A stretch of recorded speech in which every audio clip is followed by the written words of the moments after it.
We are live at long last, but we got to let it breathe just for a second. Hang tight, just for a second, guys, and we will get this bad boy cooking.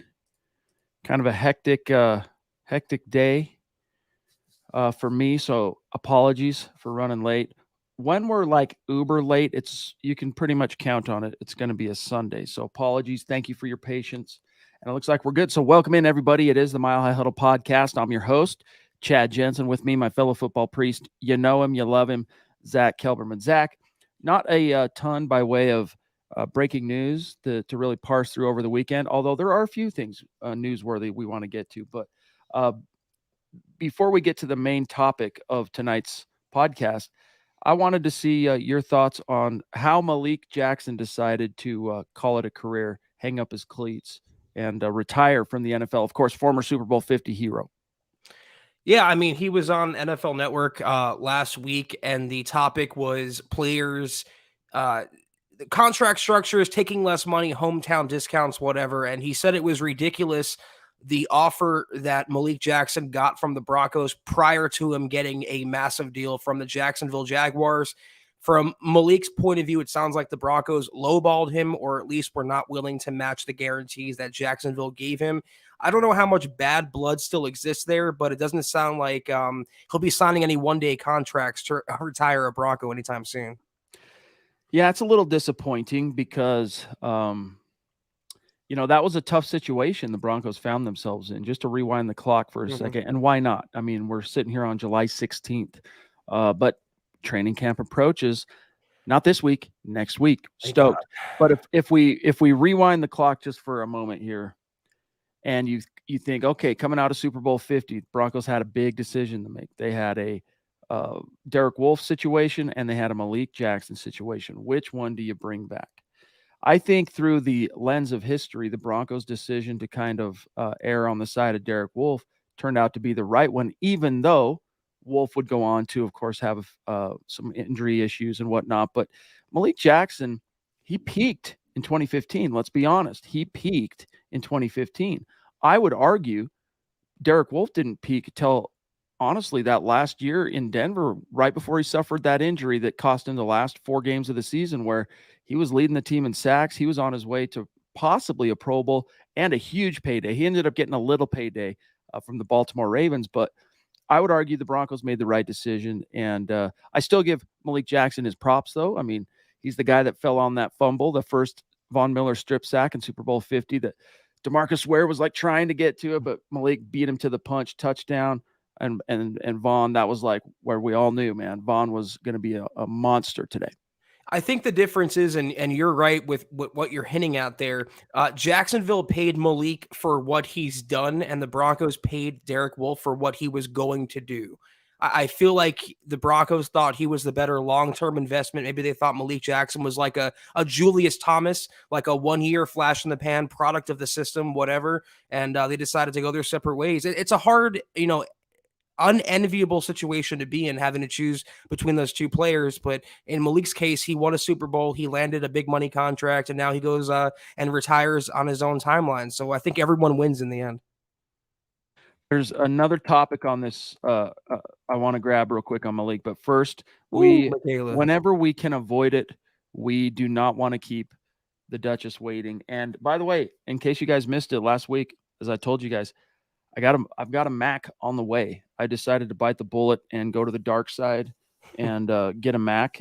So the delay stuff and the lag things that we see that have been really pestering us, especially like the last 6 weeks, hopefully thing of the past, because the only thing Scott and I have to go on is, well, guess what?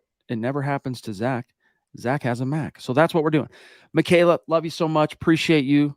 We call her the Duchess for a good reason. She's a Mount Rushmore Super Chat superstar at MHH and near and dear to our hearts. We love you. She says, doing my best Hulk Hogan Okay, Zach, you're a wrestling guy. Can you do a Hulk impersonation? Oh, man, I'm going to embarrass myself. Come on, do it. Do it. What are you going to do, brother, when Broncos Mania run wild on you? That's the closest. I'm cringing right now. That's the closest that you're getting, Michaela. See, I think it was pretty bad, but we definitely appreciate your generosity, as always. This, Michaela, is how you can measure and detect the depths of our love and gratitude for you, that we would risk embarrassing ourselves but it's all in good nature. It's all in good nature. Scott Look, putting out a you better should see show Scott now. right now. He's actually like miming the Hulk thing. So, man, if you guys could only see some of the things that happen in the MHH green room, you'd be even more entertained. Trust. But love you so much. Yes, and Bronco Mania, it's coming back soon. We can't wait. I mean, it never left here at MHH, but the football season coming back soon. The Papa Bear, as he is known in his neck of the woods, David McElrath. What's good, big dog? Appreciate the super chat. Glad to see also that you got your jersey. We received your selfie showing proof that you did receive it. We're going to be putting that up on Instagram this week. So stoked. He says, good evening, Broncos country, Chad, Zach, Dylan, and Deacon Scott. Hashtag 12 days. Hashtag MHH for life. Buckham times 3. That's with a B. YouTube and Denver Broncos for life. Appreciate you, David. Awesome. Love it. We got Mike Ronquillo throwing down, representing, doing his thing. Thank you, Michael. Chat. And you know how much we love and appreciate you for that, Mike. And I know everybody else does too, man. Such a passionate and just dedicated member of our community. Love it, dude. Great to see you. Scott, there's a string guy at 6:31. I don't want to get it right this second, but I do want to get it just for craps and gigs here in a moment. Okay. So the last thing, and guys, I'm looking down at my phone, not because I'm checking my text or I'm disinterested, but because of the StreamYard issues. If I want to pull up another tab to look something up while we're live, I just got to do it on my phone to avoid the lag. So Zach, on the subject of Malik, the Broncos paying for what was to come with Derek Wolfe, right? And the Jaguars paying for what Malik had already done in the 2016 offseason. Let's take a quick look. So I got to remind everybody too, when you talk about Malik leaving following Super Bowl 50, that was the first year he was a starter. I mean, he had started 8 total games in the 3 previous seasons. All right. So like he had been a spot starter up to that point. Going into 2015 camp, he won that job fair and square, and he was the starter the whole year, consistent. Finished that year, Zach, his last year in Denver, with 5.5 sacks, which is solid, but you're not necessarily writing home about it. If he doesn't fall on that, first of all, if the Broncos don't win Super Bowl 50, and if he doesn't fall on a fumble in the end zone, and he's not in these big high-profile moments, I'm telling you, he doesn't get the paycheck he got from Jacksonville anyway. But let's just take a look at how he did in Jacksonville the next 3 seasons, Zach. 2016, 6.5 sacks. 2017, 8 sacks, so that was his career high. And then 2018, 3.5 sacks. So I would say those next 2 seasons was really him fully in his prime. And he gave him a nice little return on investment, but I'm not sure that 3-year stretch is better than what the Broncos got, keeping that leadership and production from Derek Wolfe on the grass. You hit the nail on the head. Yeah, the leadership, the professionalism that Derek Wolfe showed. He was all about the Broncos. He was all about Denver, the community. I felt like Malik Jackson was never that passionate about close to home issues. And it kind of reminds me of the modern day Draymond Jones, doesn't it? I mean, defensive lineman, talks a big game, got a big deal, but his career high in sacks was not that far off from what Draymond Jones did. And he got 3 years, $51 million from Seattle, another big payday. And I think in Seattle's case, it might be paying Draymond for what he's going to do, but that was a big deal to swallow for what he's done so far. You know, I wish Malik Jackson well. I don't think he holds that much ill will toward the Broncos. Too much time has passed, but I remember, writing the article, 2017 was his lone Pro Bowl season, and he had 8 sacks. That was Malik Jackson's best in the NFL. So it's all relative. If you measure the impact, let me caveat this real quick, and then we're going to turn the page on this topic. But if you measure the impact or who was right, who was wrong, solely on how many times they sacked a quarterback, then you would probably say the Broncos should have re-signed Malik Jackson, because he definitely stacked more sacks in 2016, 17, and 18, those 3 seasons, those next 3 seasons, than Wolfe did, mainly due to some injury issues those first 2 years for Wolfe. But again, Malik Jackson, he was a dog, don't get me wrong, but he wasn't like Derek Wolfe, where he's like tripping on mushrooms. He's chasing down mountain lions. He's having like genetic flashbacks to being a Viking like 700 years ago. Would you really have rather had Malik Jackson instead of that? All right, let's turn the page though real quick, Zach, to Taylor. What's up, big dog? Great to see Taylor Christensen in the house. Thank you, Taylor. Appreciate you, bro. He says, "Hey, Chad and Zach, been a while, but hopefully I haven't missed too much this summer so far. But I believe Russ and Payton will be a juggernaut this year. Interesting topic and a nice segue." And also he says, "Go Broncos and MHH for life." Really appreciate you, Taylor. This is a nice little segue because, it's not something, Zach, I probably would have written about over the weekend were it not us, a dearth of Broncos, anything happening. But Woody Paige, who you guys know how much I love and admire and respect his work over the years. I've always been an admirer of Woody Paige's work. Really fun writer to read, and as you guys know from his TV personality, a lot of fun to watch on television. And he's really the longest. What's a better way to put it? He's the most longest tenured Broncos insider. And what he said over the weekend was that nothing earth shattering, so no need to bear down here on what I'm about to say. But he said that Russell Wilson got his comeuppance. Now, if you know what that actually means, it basically means that Russell Wilson got what he deserved last year. So to me, that was worth writing about the implications. Did he get what he deserved? Zach, I want to get your thoughts on that, because if you boil it down to the very base thing, he wanted out of Seattle, right? He did want to be traded. He requested the trade, wanted to go to Denver, and it didn't work out after 10 years in Seattle. So maybe in that sense, you could argue in an objective way, like take the Broncos thing out of it, just the fact that he asked for a change and it backfired, that he got what he deserved. I'm not saying that, but I think that's the only rationale that could be applied here in the best, we talk about good faith, in the best faith possible. But what do you think? Well, I agree with you about Woody Paige. I definitely respect what he's done for the sports media landscape, and he's a Denver legend, tried and true. I will say that. But who is Woody Paige to say what Russell Wilson deserves or not? It's still one person's opinion on Russ, same as the Mike Sandos and the Adam Shines of the world.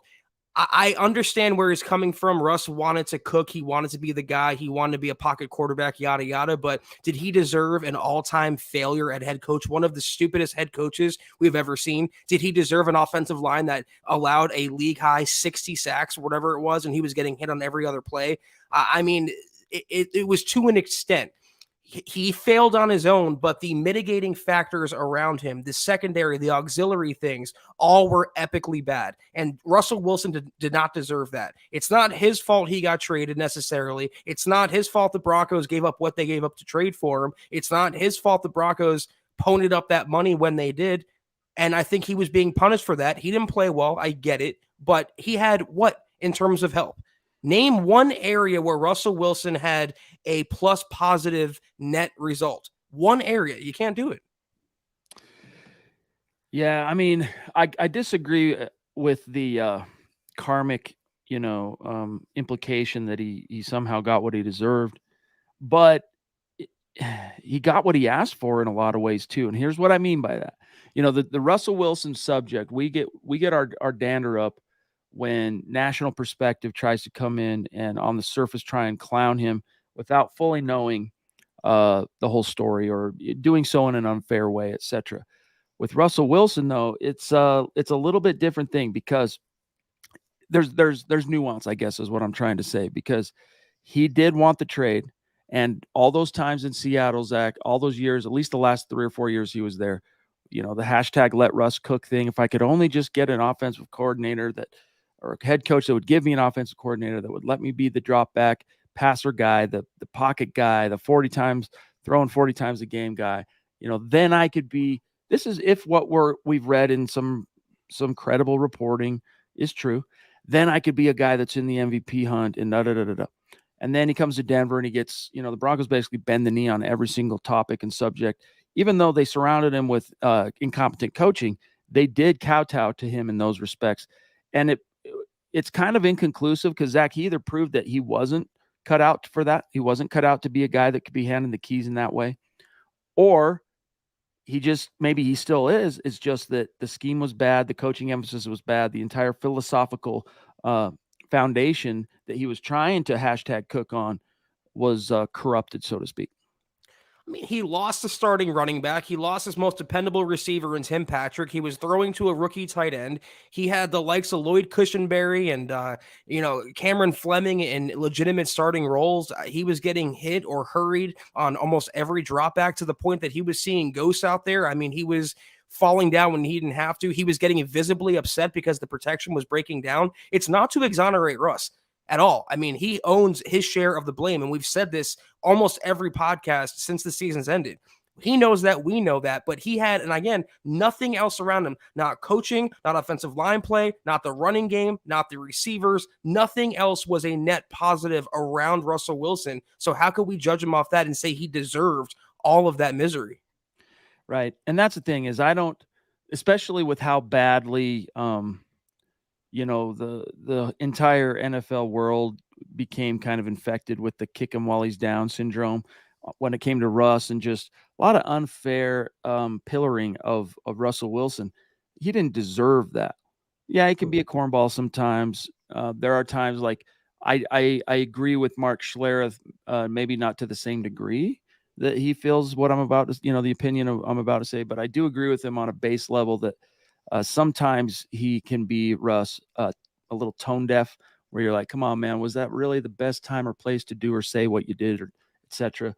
But in the end, none of that, Zach, justified the overarching mountain of antipathy, hate, agendas, and honestly, Zach, glee. I mean, the NFL, national perspective, were straight up happy about Russell Wilson going through the struggles that he did and reaching the depredations that he did, which is why, guys, as we put a more positive spin back on this bad boy, it's going to be so sweet when he gets his revenge, because a lot of people, we talk about eating crow, ha, ha, ha, get your sriracha, ha, ha, ha. Some of these guys, man, if he does even rebound Zach to like top 15 guy, all those guys saying he's washed, all those guys saying the Broncos were fools for acquiring. Oh, okay. I guess chat's frozen for a little bit. I don't know. I think he's unfreezing right now, getting back in the room. I'll let him finish his point. I think he was making a pretty good point on Russ, if he's good or not. That was weird. I didn't freeze on my end. It froze for you? Mm-hmm. Dang it, dude. This is driving me crazy. On your end too, Scott? Okay. Yeah, he said so. Mhm. Anyway, like you said, I had winded down. Did you happen to watch the quarterback docu-series on Netflix yet, Chad? No, what's it called? It's called Quarterback. It documents Patrick Mahomes, Kirk Cousins, and Marcus Mariota until Mariota quit on the Falcons. But it's an 8-episode long docuseries. It is tremendous. It is Really? amazing. Why? Well, I say that because Kirk Cousins, who he gets clowned a lot too, and he's been a meme for almost his entire career. You learn a lot about him, and it's hard not to respect him and hard not to admire him. He had a quote that stuck with me, and he referenced someone else. He goes, "If I could walk on water, my critics would say it's because I can't swim." And it stuck with me, and it applies to Russ because even if he does come back and has a 40 touchdown season, his critics will find a way to still tear him down, to say he got lucky, to say, oh, he didn't do anything until Sean Payton got there.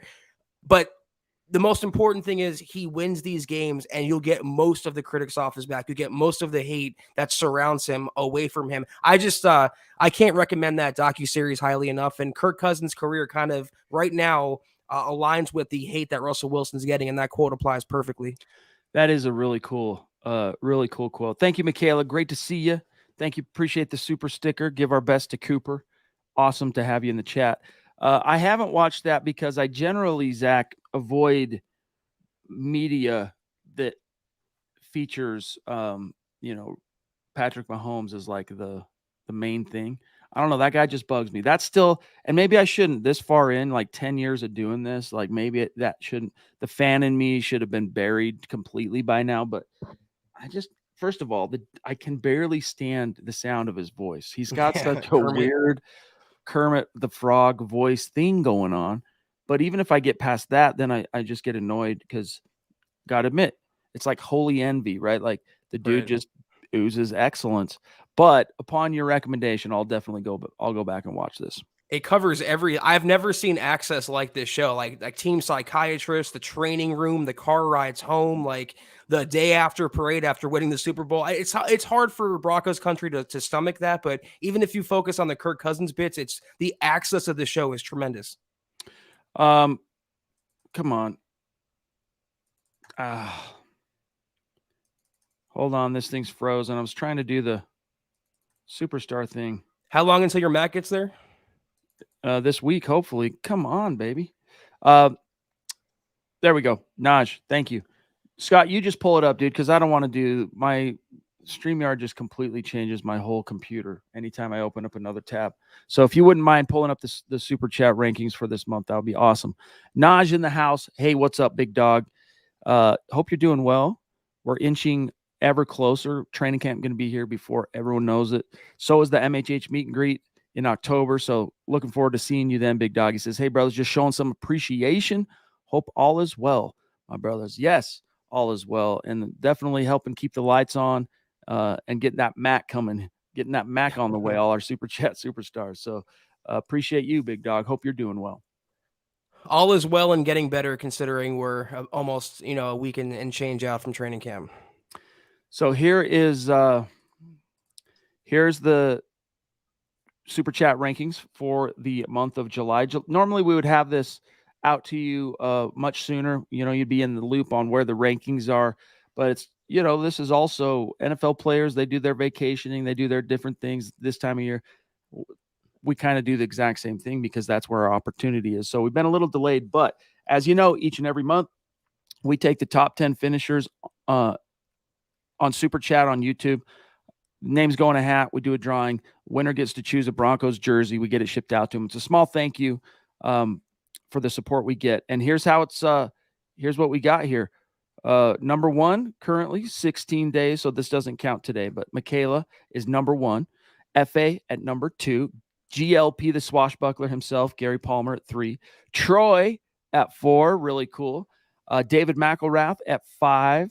James Richard, the Predator, at 6. Ethan, a.k.a. DWI Guys, at 7. The Lady D at 8.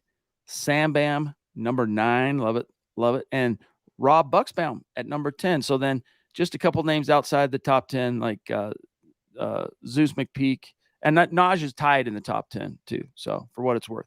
But really appreciate each and every one of you. Zach, okay, real quick. I just want to grab this from Michaela, and then I want to grab something from String Guy. Appreciate you so much, Michaela. Second super chat of the evening. She says, Michaela. I watched Quarterback. I really liked the kind of people Cousins and Mariota are. A great show. Yeah, I'd like to learn maybe a little bit more about Cousins because the perception of him outside of the cities that he plays in is that he's I don't know, like he's manic, I guess is a good way to put it. Like you see the do you like that stuff, right, coming out, and you're like, wait a minute, that doesn't really match the guy on the field who seems so cool, calm, and collected, etc. But Cousins, I'll definitely my interest has been piqued thanks to you guys. He is one of the toughest SOBs you'll find playing in the game. I have tremendous respect for any player that guts it out like he does. He was taking rib shots and just painful injuries and never making a stink about it, never raising word one about it. He went out there and he competed. And I have a lot of respect for him and also Kevin O'Connell, the Vikings coach. It's a really, really good show. Oh, wait a second. We have an edit. So, Scott, I'm reading this correct. Deanna's at number 1. Okay. Michaela at 2. So those two are swapped. And then Gary's still at 3, Troy at 4, FA 5. Okay, got it. David at I guess, 6. Okay, 6. Naj at 7. Brent P at 8. Alonzo 9. Whoa, this is totally different. Sam Bam 10. Okay, our bad on that. So those are the two. So go back to the very tippity top, real quick. All right, so Lady D, Michaela at 1 and 2 respectively. So the ladies leading once again the super chat push for the month of July. So, and then GLP, Troy, FA, that rounds out the top 5. Really cool. David, Naj, Brent, Alonzo, Sam Bam finishing the top 10. Zeus and Drake and Mike, they're in the running though. So thank you, Scott. Appreciate the clarification on that. Real quick, Zach, I want to shift gears and just grab this from String Guy. He says, "Hey, Chad, what do you say? I pull out my PRS Mark Holcomb and you get your Les Paul or SG, and we rock the MHH house. That'd be fun someday, dude, to somehow figure out how to weave those two things together, the music thing and MHH. I'm not sure there's a rational way to do it that doesn't seem a little ham-handed or like, I don't know how to explain it, but I am curious to see that PRS sometime, dude. So you should send us send me an email, milehighhuddle@gmail. Let's take a look at it because do you have the SE or do you have the American version? And if so, what finish do you have on that bad boy? Looks like a metal guitar, but dope. I've never been huge on PRS. I've cycled through a few to see if I liked them, and I only have one that stuck, dude, and that's a CE, a PRS CE 22 fret. So it's dope though, but that's cool. I'm more of a Gibson guy, as you obviously know. All right, Zach, on the subject, though, just real quick, something you mentioned about Kirk Cousins, the rib shots. Can you imagine playing in the league before the flak jackets, like before quarterbacks and running backs had that protection around the trunk, right around the rib cage? Dude, those guys were actually literally like risking their lives out there running around. I don't know how much it even helps though. Like, he was hurting bad, and every time he get hit, it would just like, re-inflame the rib area, and he couldn't breathe. He was whimpering. And he went on and he competed at his highest level. I just have any player that's that tough and gives their all for the team, I am automatically a major, major fan of. Well, now you got me really curious. I'll go check it out. Check it out. Okay, so let me shift gears. We're at about 26 minutes tonight. So we'll probably keep tonight a little bit short, guys. So if there's anything burning topics on your mind, get it in the chat.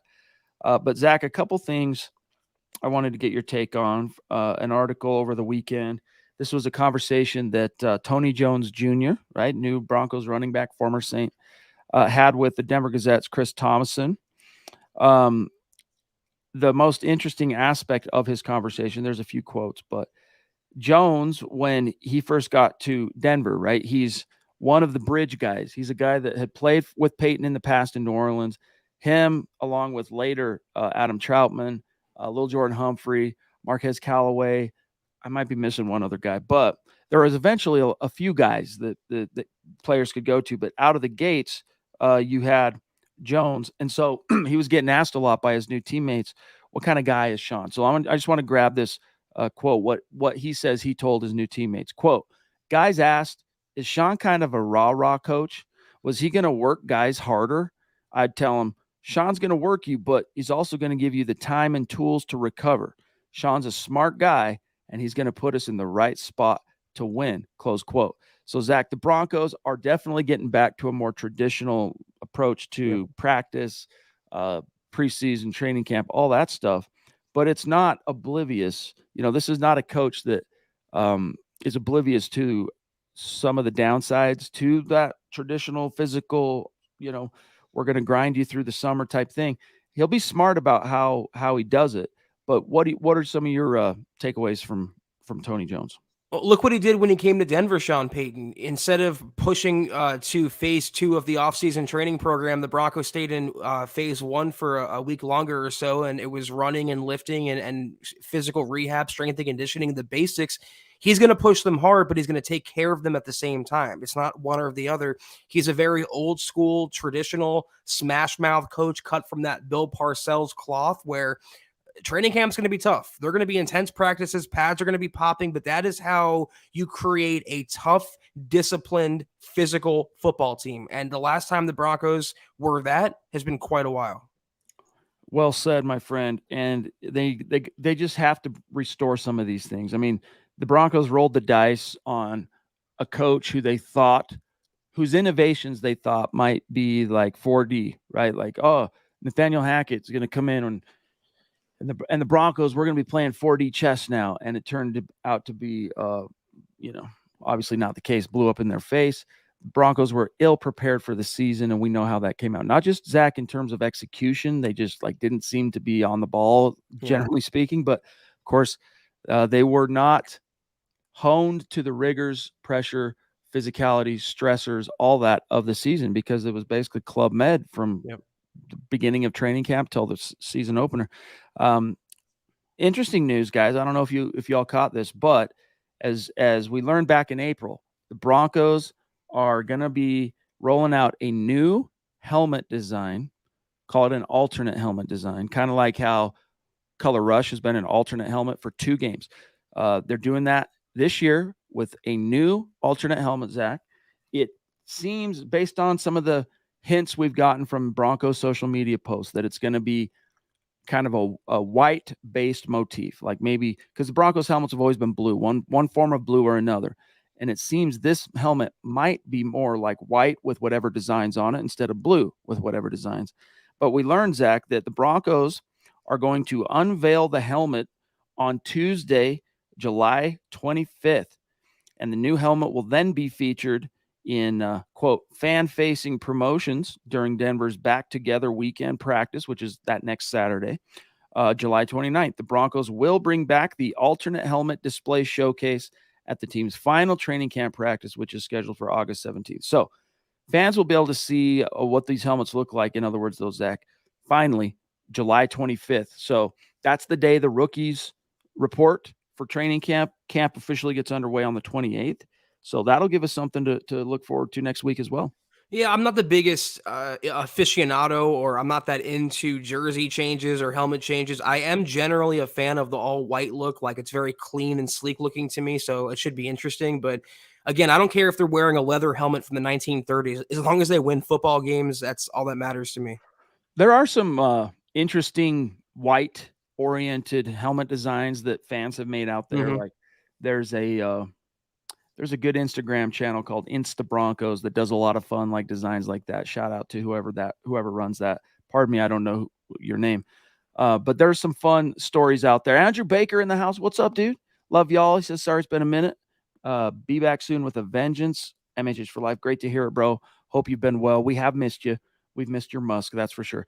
But there are some interesting designs out there, Zach, is what I'm getting at here. Yep. However, the superstitious person that I am, I'm okay with it being twice a year type thing, that you change anything on the helmet. But like, that helmet is the only helmet in which the Broncos have actually reached the top of the mountain.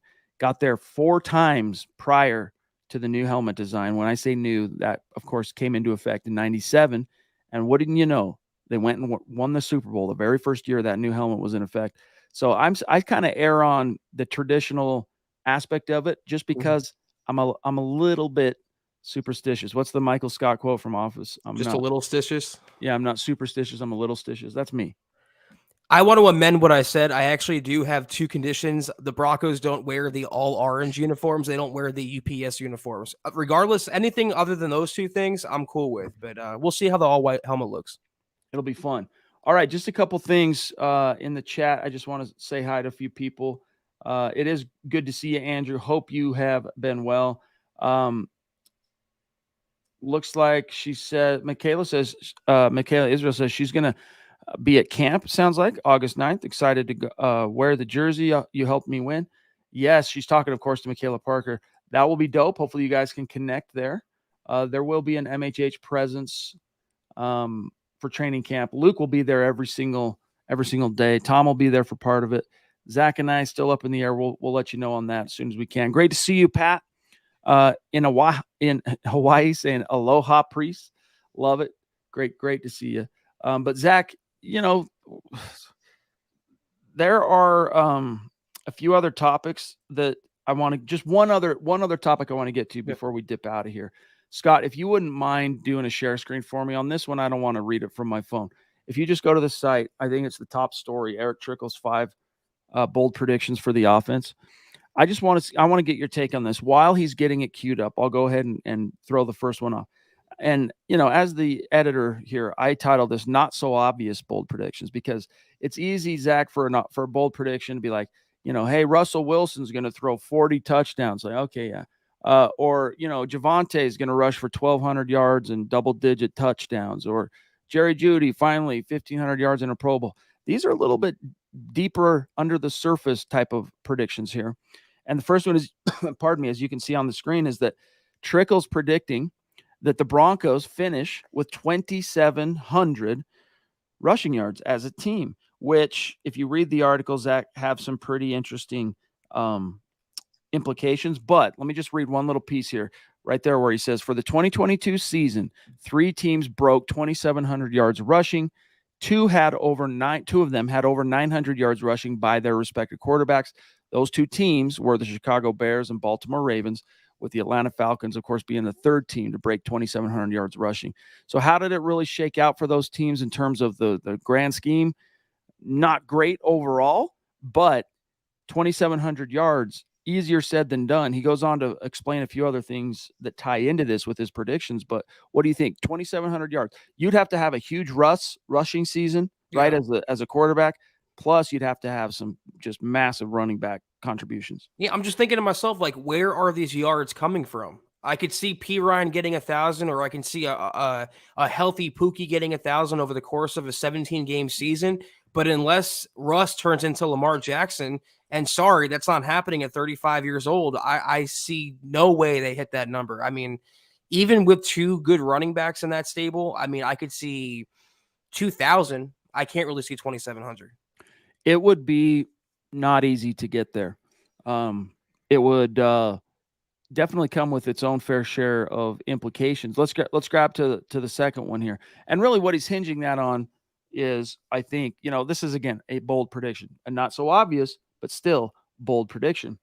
He's hinging it on what we've heard from the team, from other insiders close to, about the overall offensive philosophy moving forward. Going to start with the run, and they're going to stick to it. They're going to really make the Broncos are going to make themselves experts at executing and implementing the run game for a multitude of reasons, though, Zach, not the least of which is to take the pressure off of Russell Wilson and allow him to get back to doing some of the things we know he does well as a quarterback. So with that in mind, here's Trickle's second not so obvious bold prediction. Broncos run 1,150 plus plays as an offense. Now, as you can see here, he says, with an extra game in the season, more teams are breaking the 1,100 play mark. Before 2021 and 2018, 2020, only 4 teams broke 1,100 plays between those 3 seasons. Since the NFL added an extra game, 10 teams in 2021 and 2022 broke that mark. In 2021, Zach, the Broncos were 27th in terms of number of plays run. Then they jumped to 14th in 2022 under Nathaniel Hackett. And now you got the extra game, of course, and he's saying 1,150 yards becomes possible.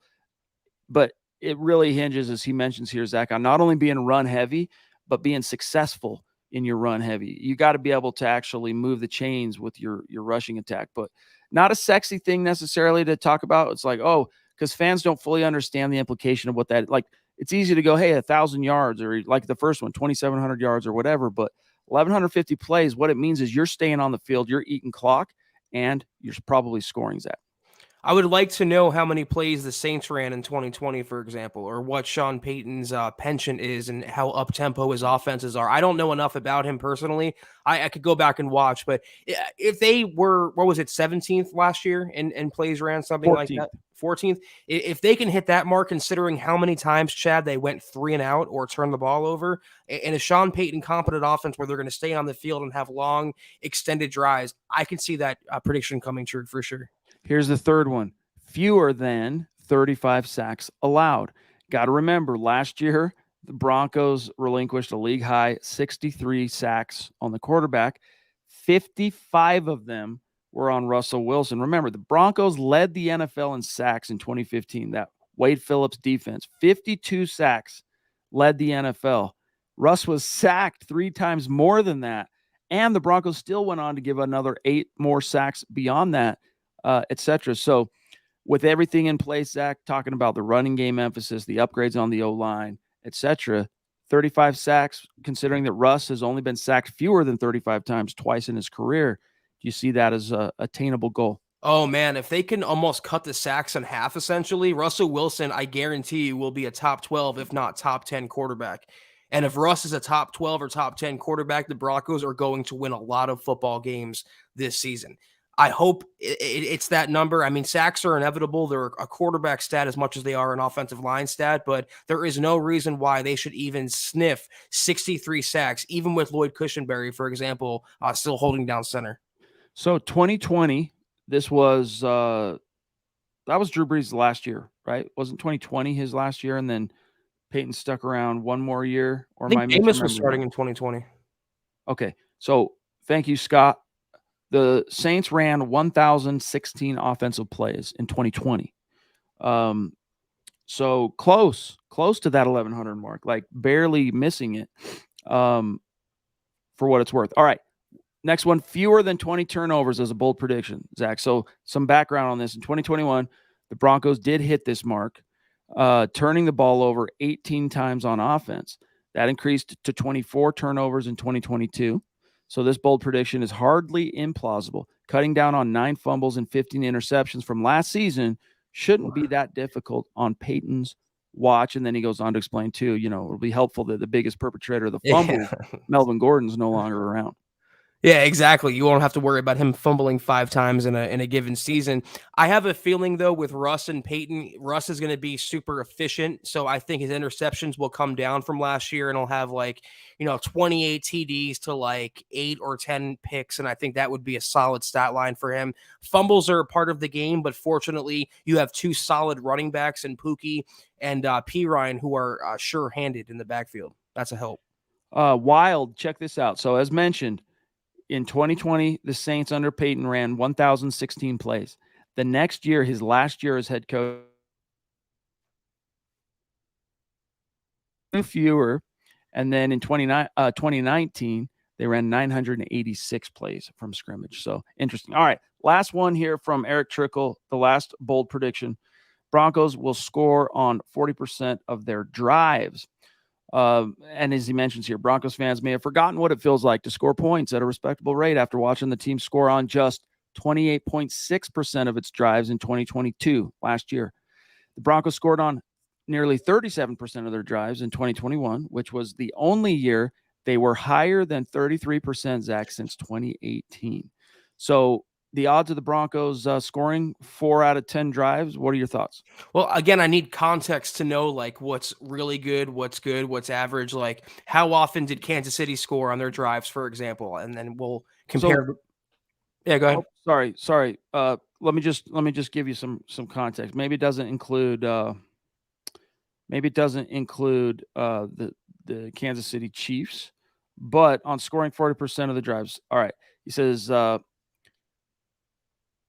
Falcons. All right, let's say the Broncos have 170 drives in 2023. That would put them between the Falcons 165 drives and the Bears 174 drives, the Ravens at 171.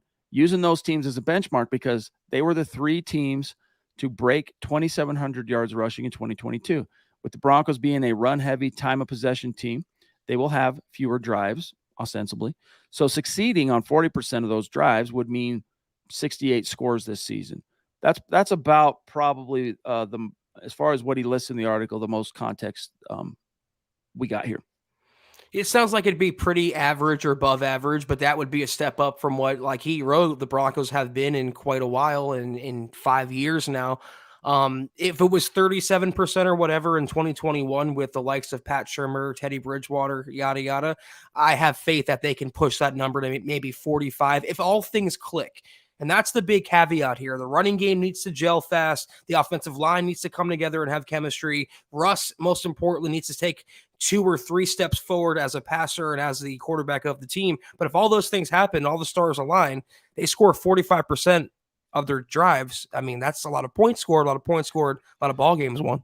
Geez, I mean, you go from 27% or whatever it was last year, Trickle said, and you increase that even by 13%, you're winning so many more games than you have been, just because, again, this is not as bad as the finishes have been for this team since Super Bowl 50. I mean, I guess we'll exempt 2016, but let's say from 2017 on, as bad as it's been, very rarely is this a team just getting blown out of the water, right? Like, this is a team, especially the last few years, even with Russ last year, single score losses stacked up. I mean, you increase that score rate 13%, it's going to result in more wins. But guys, we're out of here. Mike, thank you so much. Really appreciate your support, my friend. As you know, means the world to us. I see. One last thing, Zach. William Hayes. Last year's O-line was Dalton Reiser's fault. I don't know about that, but I saw a comment or two on YouTube from our community saying that the reason Dalton Reisner is still unsigned was that viral clip of him physical altercation stuff with Brett Rippon in LA. Do you think that's really why he's languishing? There are worse people playing in the NFL than Dalton Reisner who have contracts right now or financial security. Dalton Reisner is unsigned because he has been dreadful since his rookie season. And I was a big fan of Reisner coming out. I pushed for the Broncos to draft him. He was so great in 2019, but ever since, especially last year, I kind of agree with what William said. A lot of the pressure that was surrendered was Reisner's fault, falling down, tripping over himself. But if you watch Lloyd Cushenberry, for example, I mean, the guy falling into Russell Wilson's lap, like falling over, he had no idea what was going on. Those were the two biggest culprits. Wasn't just Reisner, Cushenberry as well. Yeah. I think honestly that has something to do with it, the incident with Rip. But I think, honestly, it has more to do with two prime factors, and then we'll get out of here. One, as you just elucidated, he wasn't very good. In fact, he was downright probably one of the worst starting guards in the NFL last year. And with that as the context, Zach, I think he's expecting more. He's like holding out in hopes of getting more money than is out there for him right now. So the way, in other words, how he values himself versus how the NFL values him, that's an out of whack equation or whatever. So he'll continue to languish until he makes some, conciliations on that front. For sure, yeah. I think that's going to do it, though, Chad, for the pod tonight. If anyone else has any questions, I don't see any. William says I can go with that. And that's the right way to look at it. With last year's Broncos team, it wasn't just one person. There were so many different factors that all went wrong and created the perfect storm of crap, so to speak. But that was another great podcast, guys. Thank you all so much for tuning in. If you haven't done so, follow us on Twitter at the MHH Pod. You can follow the main account on Twitter at Mile High Huddle. Chad at Chad and Jensen, myself at Kelberman NFL, and Scott at Scout Kennedy. If you guys want some merch like we're always rocking, check it out at mhhmerch.com. And if you're not doing so, like us at facebook.com/milehighhuddlepod. You can follow us on Instagram at mile_high_huddle, and be sure you're leaving your football priest a 5-star review for a chance to win some of that merch each and every single month. But if anything, guys and gals, subscribe, like, and share this video and every video you see on the MHH channel. It really helps us grow and reach more Broncos fans just like you. Amen to that. Shout out to the great Super Chat superstars and supporters tonight, helping us keep the lights on in this dark NFL summer. The Duchess, Michaela Parker, thank you so much. So generous. David, Michael Ronquillo, Taylor Christensen, great to see you back, my friend. Michaela Israel, give our best to Cooper, Naj Altaf, each and every one of you. Love you, appreciate you. And those of you grinding through this kind of boring stretch on the Bronco calendar, love you, appreciate you. We'll see you tomorrow. We'll see what pops tomorrow. We're almost there. We almost made it, guys. Hang in there. We'll see you tomorrow night. Take care. And as always, go Broncos.